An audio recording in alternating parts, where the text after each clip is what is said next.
No, just so you guys know, one every now and then throughout the show is fine. What would get us in trouble with American YouTube algorithm stuff would be like a bunch of them in a row or a bunch throughout the show. So like if you called your show Thunder of the Week. Yeah, you couldn't necessarily call your show Thunder. Yeah, and I'm not going to throw in a third one there in under 30 seconds, but you can get away with a few. Hi, welcome back everyone to our latest episode of Watch More Football. There's been another Premier League weekend for us to get into. My name's Cam Clark. As always, I'm here with Ryan, and when he can make it, Dave, and we do have him this week. I could be bothered this week. As always, we've also got producer Ken. Say hello, Ken.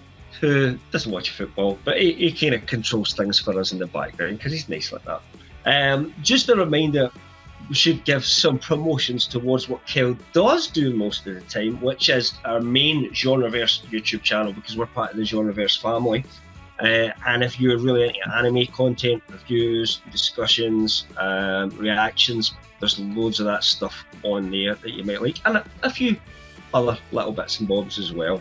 And if you prefer your news, your rumours, all that sort of stuff written, like me, I'm old-fashioned, I'm just old, then check out lrmonline.com, where I am one of the writers on there.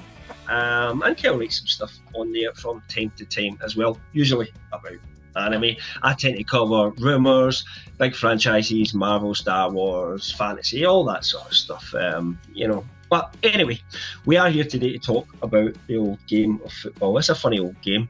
It was a funny old weekend, I guess, a little bit this weekend in terms of some of the results. But as always, we will start off with how we did in our predictions table this week, and I will pass over to our regular scorekeeper, Ryan. Yeah, well, not for the first time, we've invited somebody into our little group to do some predictions, and they have started to run away with it. So Rich has top scored again, only just, so he's got a 2-point gap at the top. Dave has had quite a bad week. He only got 2 points this week. So he is down the bottom, with Mick just behind him, obviously having missed half a week last week. So that's interesting. I'm somehow second, where I think we've put this down to it's been a low scoring season so far, and Cam said that obviously there's some weird results out there while teams are settling down, so that's why I'm managing to score, I think. Exactly. The beginning of the season's all over the place. I don't think we can, this doesn't mean anything yet. It just means it's a bit chaotic. Early days. That was kind of like how it was with me when I first joined, like partway through last year. I had really good time because there was a little bit more data and players were settled in, and you could do a little bit more scoring. But the beginning of the year, the first time I did from the beginning, it was a lot more difficult. So yeah. Exactly.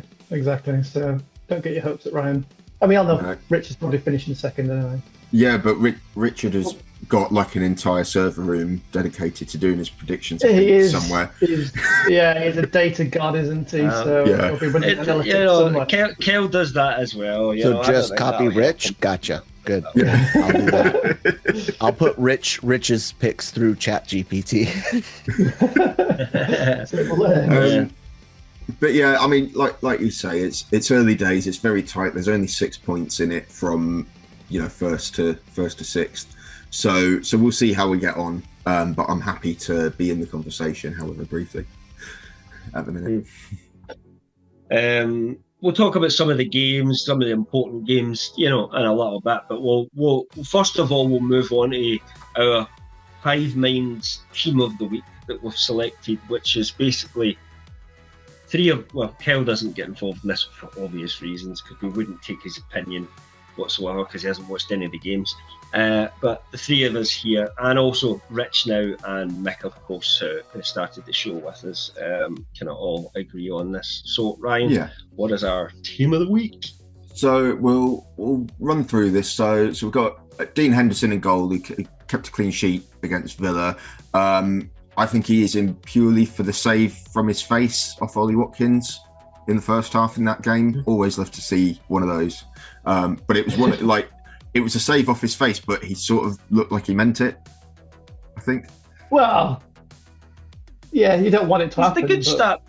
You spread yourself, don't you? So it'll happen. Yeah. We've got Dominic Szoboszlai at right back. There you go, Kyle. He's obviously normally a midfielder, but he's been playing. Say that again. Back. Dominic Szoboszlai. But he's been playing right back, and he was the best player on the pitch against Arsenal, and then scored an absolute worldie to put it to bed. There's a special word for a goal like that, which I'm not sure we can say. No, our American listeners will be offended by it, so we won't say it. Next to him, Ibrahima Konate, who I thought had a really good game before he went off. He kept Arsenal's attackers fairly quiet, I thought. We'll go into more of that later. Mark Gay was a late inclusion as well at centre-back. We did have Marco Senesi from Bournemouth there, but then Gay scored another one of those words against Villa. I think we could say it. I mean, we've sworn on this show before. This is not a show for kids, really. But okay. Right, so Mark Gay is Scotland, where this word is used in daily language. Okay. So it's an affectionate word in Scotland. So we'll let Kyle edit this. So the clean version is Mark Gay scored a very good goal, and the real version is Mark Gay and Dominic Szoboszlai both scored absolute thunder cunts this weekend. Just so you guys know, believes that should be it, he'll be. No, just so you guys know, one every now and then throughout the show is fine. What would get us in trouble with American YouTube algorithm stuff would be like a bunch of them in a row or a bunch throughout the show. So, like if you called your show Thunder Cunt of the Week. Yeah, you couldn't necessarily call your show Thunder. Yeah, and I'm not going to throw in a third one there in under 30 seconds, but you can get away with a few. This is why we can't do live watching of games, by the way. Well, I mean, I think I could be angry without swearing. I can do that. Yeah. I can do clean angry. Okay. We would get by anyway, we promised the hat trick. We promised Carl we wouldn't get distracted, so I'll move on to Riccardo Calafiori at left back, who I thought, obviously Arsenal lost the game, but I thought Calafiori had a quite good game. Mo Salah did absolutely nothing, so that means that your left back's had a good game, in my opinion. The midfield changed like 10 times over the course of the weekend. We had loads of names in the midfield, but we've gone for Moises Caicedo again for a goal line clearance against Fulham. João Pedro got the goal line clearance, but did he? Caicedo, I suppose he stopped was that a challenge by sliding out of nowhere. That was good. Yeah. Carlos Baliba, who Rich said had a brilliant game against Man City. I can't say I noticed it. He's dead to me because he's not wearing a red shirt currently. His fault, to be fair. He was quite happy. But... And then we got Lucas Paquetá as the third midfielder in there. Now, I put that in there again on the suggestion of Rich, and I'm not sure whether actually that was the right choice, given the other options, but I can't remember who the other options were. He was good. He was, yeah. Well, West Ham had a good game, which they haven't done in any of the other two games this season. Yeah. So, and they had a good last 10 minutes, didn't they? I never watched it in any detail, but Rich was watching that game. And he was saying, even earlier on in the first half, Rich was saying, West Ham are playing well, if you remember back in the chat. So, I'm taking, we'll blame Rich on this one. If there's any rival fans out there that don't like the pick. So moving on to the front three, we've got our first United player of the season, everybody, Sam the Paxton. I know we've been waiting a long time for this. We had no opinion over it. Ryan just said, it was good. I'm going to put him. Does anybody have any issues with it? And we're like, same as last season. Nobody else remember a discussion about this. I gave you multiple opportunities, but same as last season, nobody else could come up with a good right winger. So in he goes. But he was the best player. Never a good enough reason to pick it this week. That's the point, because he did score. He scored, winner, I believe. No, he scored. He scored the goal to make it 2-1. The penalty, wasn't it? But first half, he was the best player on the pitch by a mile. He had a couple of shots. He didn't get the assist for the opening goal, but it was a nice raking pass to Dalot, that ended up in the free kick that the first goal came from. He should have got an assist for Ahmad, but Ahmad decided to play rugby instead of football and knock it over the posts from about 5 yards. But yeah, he just, I think he's had a slow start, but he just sort of came into his own, I think, against Burnley. We've got Jared Bowen, who opened the scoring for West Ham. Should have got a second, but Callum Wilson took it off his toes after. That would have been an insane goal by Bowen. Yeah. Oh. Bowen dribbled through the entire Forest team just for Callum Wilson to be goal hanging, and just as he's winding up to shoot, go, oh, I'm going to have that, mate, and skies it. Which just, I don't know how you can look the guy in the eye in the dressing room afterwards, but. Yeah. Although, I mean, to be fair, Callum Wilson did then score later. No, this was after he scored. This was after he'd scored. Oh, was this after he scored? This was literally like the last kick of the game, basically. Shows you how keen I was watching the highlights. Yeah. I mean, I maybe fell asleep. And then I'm predicting that we're going to see our left winger in here quite a bit, because Jack Grealish, again, got a couple of assists. He's just loving life at Everton at the minute, isn't he? It's almost like he's a really good player. He is, and it's the perfect storm, because he's got a really passionate fan base who are going to absolutely love an exciting player after the dross they normally put up with.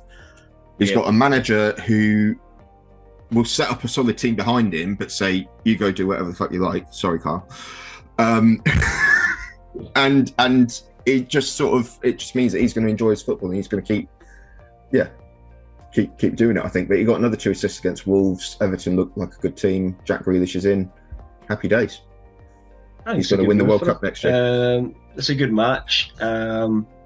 Whether they can achieve Europe or something, I don't know. I think the fee that they're going to pay is going to be a little bit much. In a couple of years' time, they're going to feel the pinch of that. But, who knows? Because he's one of those players that he doesn't particularly rely on his pace. It's all about his vision. So he could actually play at quite a good level in his kind of mid-30s if he takes care of himself, which I think has been the problem with Grealish. Because when he hasn't always taken care of himself. When he first came through, I always saw him as more of a number 10 at Villa. And obviously he's been played out on the left a lot for England and a lot for City, and that's sort of his position at the minute. But there's no reason why he can't come back in as a number 10. No, he can be a 10 that drifts to the left, but if you've got a left-sided player there, as long as you've got you'd need to have a double pivot or another 8 in there to cover him when he does that. Which is why Moyes is perfect for him, because he's always going to have 2 holders in there, and then he just has a front 3 of absolute mad lads who do what they like. It's sort of perfect storm, isn't it? Yeah, it is. Yeah, I agree. So he's on loan, isn't he, for this season? He's on loan, and I think it's a 50 million option. Million? And he's what, 29? Is it I think it's an option, is it? It's not guaranteed. Yeah, it's not. But it would be 50 million. It was the fee. So that's a lot of money for that. Then would Everton go ahead with that? Yeah, but when he's going to be 30 this time next year, isn't he? So I think they'll try and negotiate a better deal. I mean, I guess maybe. I guess if they finish top half of the table, Moyes is still there. It's been a generally good season compared to what's gone before. I think Everton would probably see that as worth the money, because it's making the vibes at the new stadium good, which is an important thing to establish. Very. Plus, I think, from City's point of view, if he goes on, has a really good season with Everton, they're going to say, no, 50 million's good. We paid 100 million for this guy, and he's just had a great season with you. We'll take him back if you want, but if you want him, it's 50 million. I think Everton could be, because the fans would go. Imagine the fans if they said, "Nah, it's too much," and they let him go. He goes to another team and does the same thing. It's also if Everton do say no thanks, what probably happens is that he stays there for most of the summer, and then somebody else with maybe a better profile than Everton gets him for about 35-40 million, but much higher wages, and that would be a sickener as well for Everton, I think. So I think they might be forced to do it if he plays well, but obviously it depends on him and his fitness and all that. That's our team of the week. It's been a nice varied list so far this season, I think. I was going to say Everton have just sold their women's team for about 60 million, so that pays for him. Have they? Yeah, well, I knew Villa had done that. It was 50 they got, but I didn't know Everton had done. I think end of July, I think it was announced. But it hasn't come out how much it is, but it's thought to be about 55, 60 million. It's just a bit more than what Villa's. Although, how it's all working with the PSR thing, if that was the case and they wanted to use that money for that, they'd have been better using it right away rather than a loan deal, because then it's off the books and before you get into the next set of, So it's a funny system, man. It's a funny old system. They reckon it might go away within a year, but we'll see what happens. Yeah, we'll see. So in terms of the kind of best games to cover then, where do you want to start and the ones that we kind of picked out? Well, I mean, I think there's a lot to say about Chelsea versus Fulham, isn't there? Not really, no. Chelsea win, that's it. Yeah. Yeah. Easy win, Dave. Easy win. Yeah, no issues, no drama. They put up a good fight, Fulham. Maybe they deserved a goal. But you were up. I mean, let's just clear up. So there was an incident. I'll almost imagine I'm telling Kel this in case anybody didn't watch this game. So there was an incident in the game where Fulham scored a goal and it put them 1-0 up against Chelsea, and Fulham were playing the better team at that point. So it felt like a bit of a turning point. It was a really good goal as well. There was no foul given at the time, but the VAR pulled it back for what they called, I think they did change careless the terminology challenge, later, but they careless challenge was the announcement, I think, or something, a careless challenge on a Chelsea player. I was of the opinion that it was not a foul in any way whatsoever. I think you were in agreement, Ryan. Rich would be in agreement with that. And 90% of the football if we world. Explained it all to Kel, he would be in agreement with that. But Dave did not think so, did you? I mean, I feel like if it was called for a foul at the time, nobody would have gone, fair enough. But everybody would have just got on with it. But there's a reason. He went on to but it run would have the been an entire objectively incorrect call if they had given it as a foul, and then we would have been. And that's why they didn't give it. Break, and Fulham were on the break. They never get the chance to finish it, so it wouldn't be as much of a moan. But I probably wouldn't care because I'm not a Fulham fan. But if I was a Fulham fan, I'd be looking at that and going, "That was a bad call by the ref," because it is a bad call. Because ultimately, the player grabs the ball and he does a little turn, and he takes the ball all the way from this side of him, my right, and he takes it all the way about 1.5 feet away, all the way over to the left side. At this point, the Chelsea player comes in from this right-hand side where the ball had been, and kind of, I would say recklessly, half sliding, comes right in towards where the player is. As the player's turning and making his little turn, he puts his foot down, and because the defender's leg is like that kind of angle, it's not straight already up, there. it's like that and a sliding angle. It's already there. But then he stands on top of it. That is if he trips up at that point, right? If he goes at an angle and he misses by 4 inches and it trips the attacking player up, that is a foul to the Fulham player because he has impeded him. Yeah. If he stands, the only reason that's been given is because he stands and he makes a really good connection and it clearly hurts the defender. And this is everybody going, oh, look, it's the Americans in Reddit, honestly, and no offence to anybody out there. But, like, if you haven't played the game, you know, like, I've played basketball at high school level. I was in a basketball team. If I was online and I'm discussing basketball with someone and there's Americans that have grown up playing basketball and watching it their whole life that tell me, nah dude, that's not a foul, I wouldn't be arguing with them and going, no, you're absolutely wrong. I just wouldn't, because I'd be like, fair enough, I think your opinions maybe, because I get into the high school basketball team because I was tall. I don't get into any high school basketball team in America, do you know what I mean? So that's my level of skill in that. And it's the same with Americans. You may have played football. You do not play football at the level that people do in this country or in Spain or in France. Even when you're kids, you just don't. It just doesn't happen like that.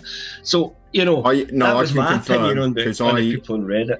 I grew up in America, as we know, and I got on football teams because I was English. So, no other reason for that absolute crap. Any specifics? I know people that get college scholarships from Scotland that are not good enough, and the Scottish League is not the highest quality in the world, but these people are not good enough to make the youth teams, like the youth squads in the Scottish clubs, and they get scholarships to American universities to play over there. That's the difference, and that's the true difference in level. And the Scottish League is so far behind the English League. It's unreal. I think so. I think the issue with this one is, and a lot of people are saying, VAR are getting needlessly involved and all sort of thing.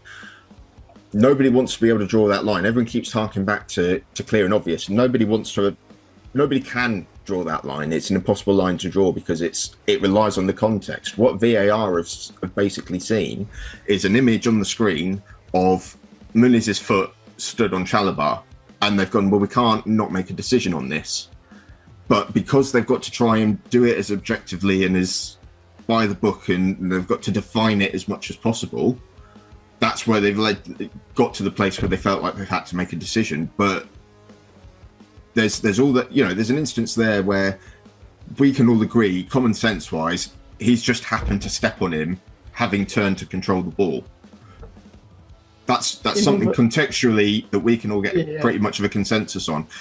But there will be other instances where that consensus isn't there, and it's where is that line? And at the minute, I guess the line is probably not somewhere that we're all happy with, and it's not somewhere that's within the spirit of why the laws are there, because Muniz hasn't done anything with intent there. He's just landed, and there happens to have been a player there, and that's where I think a lot of the calls annoy me is because there is no intent.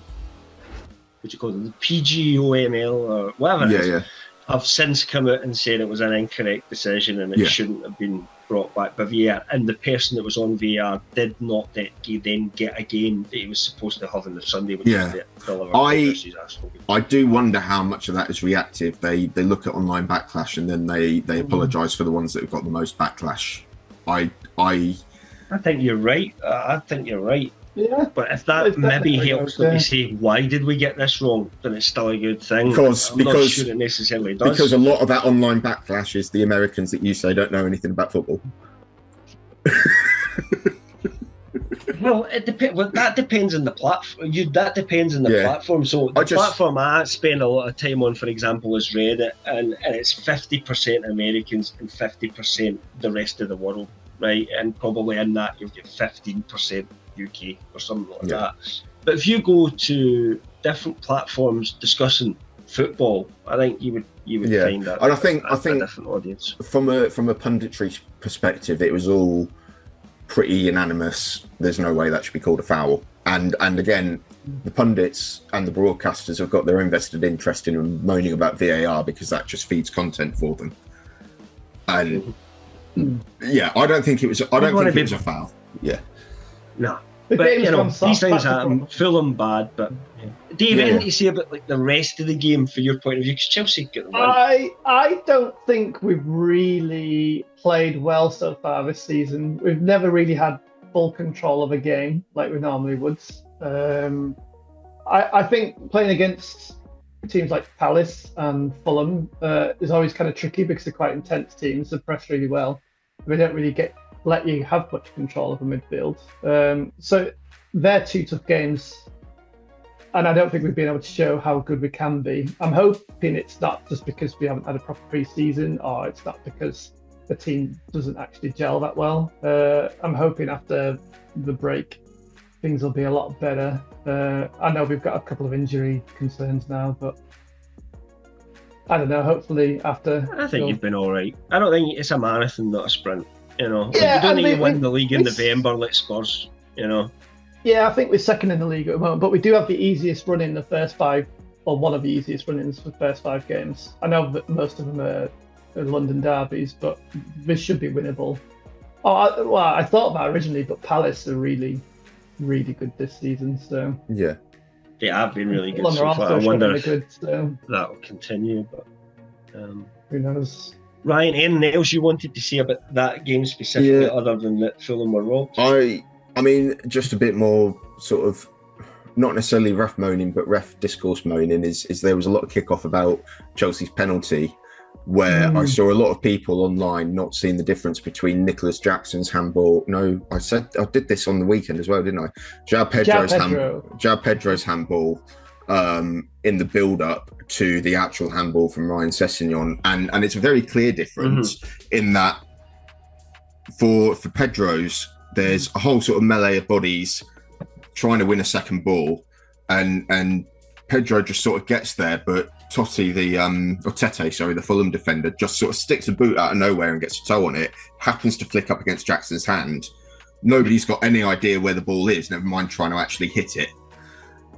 And then it's sort of the ball gets recycled, it goes out, and then Chelsea try and put a cross in, and then Sessegnon is literally moving towards it, he's got his arm up, it hits him there, and fine, it is only 5 yards, but everyone focuses on that, and thus with the Sessegnon's making himself as big as he can to move and block a ball that's hit his arm.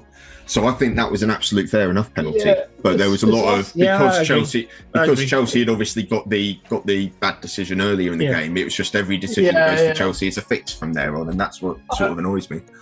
I think there's confusion as well. So if João Pedro had scarred himself after handling that ball, it would have been disallowed, but it wasn't direct, so it's fine. Well, yeah, it is fine, isn't it, by the rules? Well, it's not a handball. It hits his hand. That doesn't make it a handball. It's the other guy blocks a shot with his hand because it's away out here or something like that. It's a penalty. It sucks, but I've seen. I mean, I know I'm maybe harping on, but look back at the Tino Livramento's for Newcastle against PSG, and that was given as a handball. That's a crime. This was a handball.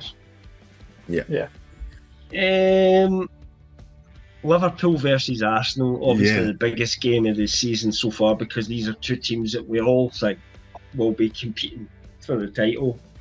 I'll let you talk about it more, because I only watched some highlights of it. I was out for it was my son's 18th, and, we were out at the weekend. So it's frustrating, I think, from an Arsenal perspective, because I put them to win the league this season because I thought they'd sort of plug the gaps in the squad that they needed to.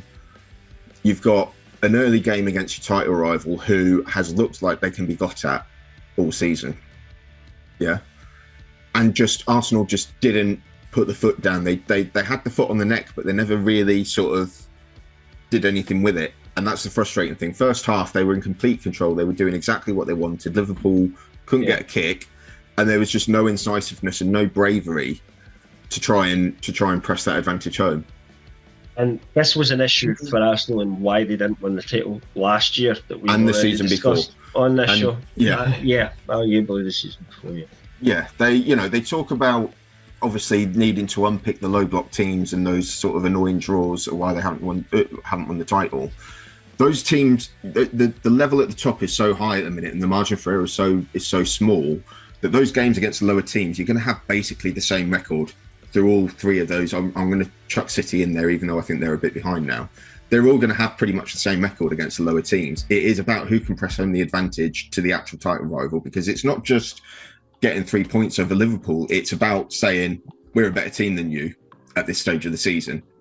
And it's just that psychological of we're the top dogs. We've looked the best so far this season going into the international break. I just think there was nothing necessarily bad in what Arsenal did, but it's just a massive missed opportunity, and it's what's going to probably scupper them by the end of the season. I guess the only thing I would say with Liverpool and the best at the moment is what's kind of it's scary, or let's hope it's not scary, isn't it? I don't think Liverpool have played particularly well in any of the 3 games that they've played this season. They've basically won them all, and that's worrying that if they do get it together later on, that while they were gettable, as you say, Ryan, that no one got at them. Because I think when you look at the previous game as well, obviously the Newcastle game, I feel that they didn't deserve to win that game, but they did, because they put the ball in the back of the onion net 3 times. That's just how. That's. It goes, I mean, it's very similar, and obviously there were a lot more goals in that Newcastle game, probably because of the red card. But again, for that opening part of the first half, you had them on the ropes but couldn't put them away, and then the red card happens, and Liverpool get back into it. Yeah. Liverpool get to half time with not really being in the game, but with actually Arsenal not really landing a blow either. That means they can regroup at half time, and they were by far the better team in the second half, I thought. And but Arsenal really, with how well they were playing, how dominant they were, could have really pushed it home. Now, part of it's the bravery thing and the mindset thing from Arteta in those games. Another part of it is Declan Rice had his worst game in an Arsenal shirt that I can remember. Yeah, I think he got a praise. We mentioned a bit before Kanate just completely shut out Gyökeres. Yeah, exactly. But yeah, like Declan Rice's delivery wasn't there off the corners. If they'd nicked a sort of goal off a corner, it might be a different story. But it just, Noni Madueke, I think, was the only one who was really trying anything going forward for them all game. I thought he's very direct. So yeah. But I think Liverpool. The scary thing about Liverpool is fine, their defense is leaky, but they've got a lot of mavericks up front who can get your goal out of nothing now, and Mo Salah can be anonymous for 80 minutes and then score 2 goals at the end. Ekitike looks like Bournemouth. Ekitike looks like he can get a goal out of nothing. Florian Wirtz is going to do something at some point, and then you got Isak as well coming in. It's by the way, I haven't noticed Wirtz do anything yet. No, he's been anonymous as far as I've seen, which is an interesting one. It can take time to adapt.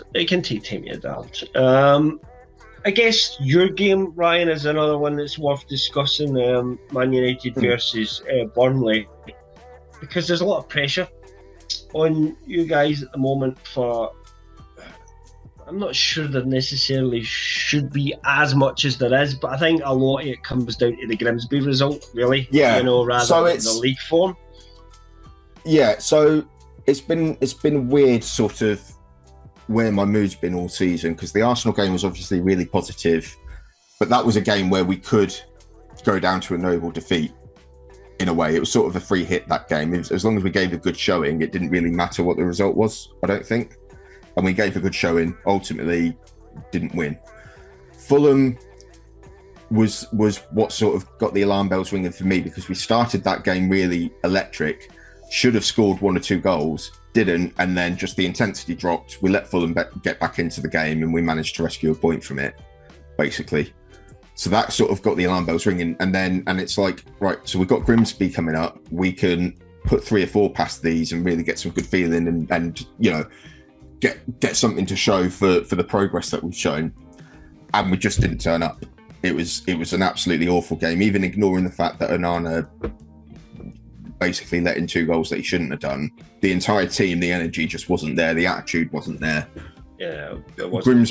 Grimsby deserved to beat us in normal time. And I'm quite glad that they went on to beat us on penalties, because it was absolutely shocking. I've never.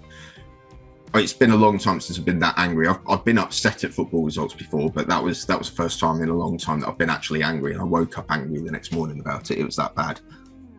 And what happened is it then put Amarim, the coach, who's not had a good start since he came into Man United overall, under a lot of pressure coming into this game. Yeah. Part of it, he put it on himself as well to an extent, because he basically came out after the game saying a lot of what I was saying in the group chat on the night, is that it doesn't matter what the system is, if he can't motivate his players to put in a professional job against Grimsby, what is he doing? And he effectively said that himself in the post-match, and obviously, not for the first time. He said something outrageous in the post-match and then rode back on it straight away. But you could tell by his reaction that he thought, that's it, I'm done. These players don't want to play for me. I got a bit of that vibe at the end against Burnley as well. And what happened with Burnley was again, first half, we sustained it for the whole half, which was good, but we only went in 1-0 up at half time, when it should have been 3 or 4 for how well we played and the chances we created. And And then we came out really casually in the second half, let Burnley back into it again, let in 2 really soft goals, and then we end up winning with a last minute penalty, which I think it's a penalty, but it's a really soft one. It was a really stupid mistake from the Burnley defender. It wasn't any good play.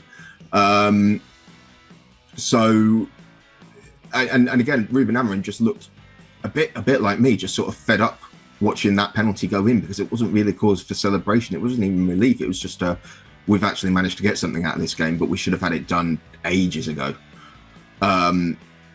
So that's the frustrating thing. But I think if we can get a couple of those goals going in, I think that raises the mood and that allows the team to sort of maybe keep on those levels. But it's just the fact that the confidence and the level of play is such on a knife edge and so reactive to the situation. That is the wider problem, basically. And you know, Amorim is not going to get sacked anytime soon because of that win, but it you know, I was hoping we'd be able to see him through for the season and see how things develop. But it is going to be one of those ones where if he loses 3 or 4 games, he's going to get sacked, and that's a shame, I think. I'd hate to see him sacked before the end of the season, to be honest. I think he needs the year. Yeah. If he fails, then just we need to see. Like, I've been saying basically since the end of last season that we need to see performances more than results. First, we need to see us deserving to win a game, hopefully winning more of those than we don't, but deserving to win a game. A scraped last minute penalty against Burnley doesn't shift the dial at all, really. If we'd been 3-0 up at half time and then maybe Burnley got a couple of goals to make it interesting towards the end, that might be progress. But it was just we had the game in control, we completely abandoned that control, and then scraped through. It just doesn't move the dial. So we need to see more of the good play at the start actually come to something, I think, before opinions can change on it.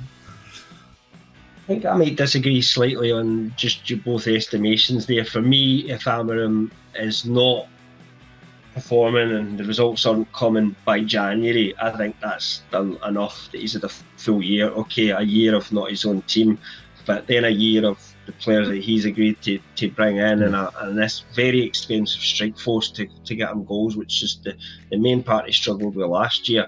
You can't just change 22 players round about all the time. That's literally what Amorim said. Looking at that squad, there's some good players there. So for me, if Man United aren't looking like challenging for Europe under Amorim by Christmas, then I think they should get rid of him and get a new coach in, maybe pick up 1 or 2 things in January and try and make that push to even just get the Conference League or the Europa League, which, you know, then builds on, because they actually do need the finances. But I agree. And with the whole Amorim's not had his team, we've signed him some players. I don't think we've signed him bespoke Ruben Amorim players, but I don't think we needed to, and we should have done, because of how precarious it still is. And he has system. Yeah, he needs, but he has to be an element of that. Yeah, the job of the coach has to be improving players and looking at a player and going, this is what I can do with him, this is what I can't. At Sporting, fine, he was there for 4 years, he had a long time, he was the head honcho, it's one of the biggest clubs in Portugal, but he won't have had anywhere near the resources. He would have had to have compromised on so many players there at Sporting, but he turned them into a team. Yeah, he's got everything he could possibly want at United. Basically, now he needs to now be able to show his ability to motivate the team to play for 90 minutes and to improve players like Kobbie Mainoo, who maybe, you know, they've not settled on a role properly within any system, never mind his system, but going, this is what you're good at, this is what we're missing, can you do a bit more of this? I've been saying all season, we keep going long and it keeps not working, but that's because the midfield don't want to take the ball off the centre backs. Kobbie Mainoo's best strength is he can get the ball, have 2 or 3 defenders around him, get through that gap and keep the play going. So why are we not asking Kobbie Mainoo to come deep, hit the ball off the centre-backs, and then try and find one of the wing-backs, or find Bruno, or find Cunha? That shouldn't be a difficult job for him to do. And it shouldn't be a difficult job for Amorim to tell him. You know, my thoughts, I don't think Bruno Fernandes should be playing in the middle. I think Manu should be there, and you should be putting Bruno Fernandes where he's best, creating and making and scoring goals. Yeah. In one of the 10s, and then you've got a bit of cover. But I'm not a Man United fan, so it's hard for me to maybe give as much opinion as a fan. But, yeah. There was one more game just that we were going to briefly just chat on, which was the Spurs game, and I think mostly because none of us expected Spurs to lose this game. I don't think they won the first couple of games. They looked really good. We were all talking about Spurs looked good under Thomas Frank, and then of course they played. Who were they playing again? Sorry, Bournemouth. Yeah. Bournemouth. So I mean, going back to the predictions, everyone went for a Spurs win, apart from Rich, who obviously couldn't bring himself to do that and went for a draw. So yeah. I mean, Bournemouth have been playing well. Yeah, I think they've been really well. I think Bournemouth have been playing better than we thought that they would. I would say. Yeah. They've been doing better because we thought they might struggle a little bit because they've lost a lot of players. We're discussing the next episode we cover the whole transfer thing. I think keeping Semenyo has really helped Bournemouth because he's just, you can sort of hang your hat on him a little bit. He's still, he's providing the positivity. I think Truffert, who they got in at left back to replace Kirkes, I think he's looked really good so far this season. Marcus Senesi's been playing first choice centre back now, where he was a squad option last season. I think he was quite good against Spurs. Like I said, he nearly got in team of the week. And Iraola has basically sort of just said, look, this is what I've got. This is what I'm going to do with them. So he's a good coach, but he's up against two good coaches up against each other. I think is probably the way to look at that. And it's going to happen. Spurs aren't exactly the finished article yet, so they are going to lose some games. Will we wrap up there then, guys? I think so. This episode. And as always, for those that you're watching, if you like what you hear, give us a like and subscribe, and check us back, because we'll have another episode covering what comes next, our predictions for what comes next, reviewing the transfer window and a few other things. We'll be out in a few days' time on the channel. And, remember the Genreverse YouTube channel, the main one that's on there as well, they're linked. So, check out lrmonline.com as well if you want to see the stuff that we write about on a daily basis. Other than that, thanks very much for watching, and we'll see you soon. Bye-bye.